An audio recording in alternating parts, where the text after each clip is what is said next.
ہے۔ بڑی معذرت کے ساتھ اگر برا لگے تو معاف کرنا، کڑے پہننے کا نام حسینیت نہیں ہے، ڈورے ہاتھوں میں باندھنے کا نام حسینیت نہیں ہے، رنگ برنگی کپڑوں پہننے کا نام حسینیت نہیں ہے، 10 دن کے محرمی بننے کا نام حسینیت نہیں ہے۔ حسینیت کیا ہے؟ حسینیت یہ ہے اگر دین کے تحفظ کے لیے گھر لٹانا پڑے تو گھر لٹا دو، اولاد لٹانا پڑے تو اولاد لٹا دو، حتیٰ کہ جان بھی قربان کرنا پڑے تو جان بھی قربان کر کے بتا دو جان اہم نہیں ہے، اللہ کا دین ہے۔ اللہ اکبر یا رسول اللہ۔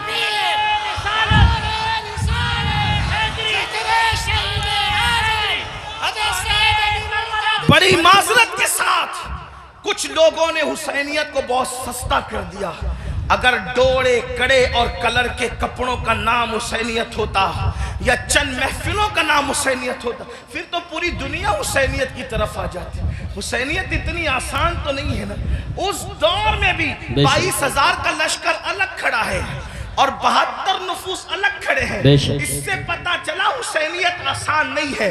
اب اپنے آپ میں ڈوب کر سوچو، قیامت کے دن اللہ اکبر کس کے ساتھ اٹھو گے؟ میری قوم کے وہ جوانوں جو اپنی راتوں کو گندی فلموں کے ساتھ جو ہے وہ اللہ اکبر جہنم کے عذاب کو قبول کرتے ہوئے، خدا کے چیلنج سے نہ ڈرتے ہوئے، نرم نرم گدوں پہ لیٹ کر اگر زنا کے مناظر دیکھ رہے ہو تو میں یہاں علماء موجود ہے ایک بات عرض کروں کہ یزید بھی تو کہیں پھر ایسا کام کرنے والوں سے اس معاملے میں 2 قدم پیچھے نظر آ رہا ہے، اور میری قوم کے وہ جوان جو اپنے آپ کو حسینی کہہ رہے ہیں وہ اس معاملے کے اندر اس معاملے میں کہہ رہا ہے، کیا وہ یزید سے 2 قدم آگے نظر نہیں آتے؟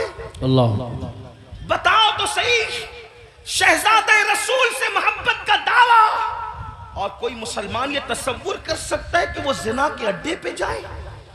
وہ زنا جس کے بارے میں اللہ کے رسول صلی اللہ علیہ وآلہ وسلم غیب نبی نے فرمایا کہ قیامت کے دن زانیوں کو آگ کے کپڑے پہنائے جائیں گے، آگ کا کرتا پہنایا جائے گا، اور ان کی شرمگاہوں پر جہنم کی آگ بھڑکائی جائے گی۔ پھر اس کے بعد دوسری چیز شراب کو لینے، نشہ کو لینے۔ اللہ اکبر 16 17 سال کے لڑکے آج ہمارے نشہ کی طرف جا رہے ہیں، اور اللہ اکبر نشہ کی طرف جو چیز لے جا رہی ہے مجھے ایسا محسوس ہو رہا ہے کہ حقہ جو ہے وہ انسان کو نشے کی طرف تیزی کے ساتھ لے جا رہا ہے۔ میں حقے پر کوئی حکم تو نہیں لگا رہا ہوں، ویسے کہ کوئی میں مفتی بھی نہیں ہوں کہ میں حقے پر کوئی حکم لگاؤں، حکم بیان کرنا میرا کام نہیں۔ میں ایک چھوٹا سا طالب علم ہوں، اصلاح معاشرہ کی محفل میں صرف دل کا درد لے کر کے آیا ہوں۔ ابتدا حقے سے ہوتی ہے، حقہ تو کوئی حرام نہیں، اس طرح کی لوگ بات کرتے ہیں، پھر دھیرے دھیرے سگریٹ پر آتے ہیں، اور سگریٹ کے اندر پھر کیا کیا لگا کے پیا جاتا ہے مجھ سے زیادہ آپ لوگ جانتے ہیں، اور آپ لوگوں سے ہی ہم تک باتیں پہنچتی ہے، اور پھر دھیرے دھیرے انسان ایم ڈی کا، نشے کا، اور خدا جانے کس کس چیز کا عادی ہو جاتا ہے۔ آپ سے پوچھتا ہوں، یزید بھی نشہ کر رہا ہے، آپ بھی نشہ کر رہے ہیں، اور یزید کی اور آپ کے نشے میں فرق کیا ہے؟ اللہ اکبر، شاید یزید نے ایم ڈی وغیرہ کو خواب میں بھی نہیں دیکھا ہوگا۔ اللہ اکبر، اندازہ فرمائے کس طرف جا رہے ہو۔ اللہ اکبر، امام علی مقام علی جدی والی سلام کے سامنے یہ چیلنجز تھے۔ آپ اپنی قوم کو جرائم سے بچانا چاہتے تھے، آپ اپنی قوم کو گناہ سے بچانا چاہتے تھے۔ جانتے ہیں اللہ کے رسول صلی اللہ علیہ وآلہ وسلم نے بستیوں کے اجڑنے اور گھروں کے اجڑنے کے لیے جو بات بیان فرمائی ہے اس کو دل کے کانوں سے سنیں۔ اللہ کے غیب داں نبی صلی اللہ علیہ وآلہ وسلم ارشاد فرماتے ہیں، راتوں کو کچھ لوگوں کے مکانات خود بخود زمین میں دھس جائیں گے، زمین کے اندر جو ہے زمین بوس ہو جائیں گے۔ آپ کبھی سنتے ہیں نا کہ فلاں بلڈنگ گر گئی، فلاں بلڈنگ زمین میں دفن ہو گئی۔ میں یہ نہیں کہتا کہ سب اسی وجہ سے ہوتی ہے، لیکن اللہ کے حبیب غیب داں نبی صلی اللہ علیہ وآلہ وسلم گھروں کے اجڑنے کے، گھروں کے زمین بوس ہونے کے اسباب کیا بیان کرتے ہیں۔ لوگ کہتے ہیں ہمارے گھروں پر یہ چل رہا ہے، وہ چل رہا ہے۔ میں نے کہا جو چلا رہے ہیں ہم ان کے بھی ساتھ نہیں ہیں، لیکن اپنا کرتوت بھی تو دیکھو۔ قرآن کہتا ہے وَمَا أَصَابَكُم مِّن مُّصِيبَةٍ فَبِمَا كَسَبَتْ أَيْدِيكُمْ، کہ تم پر جو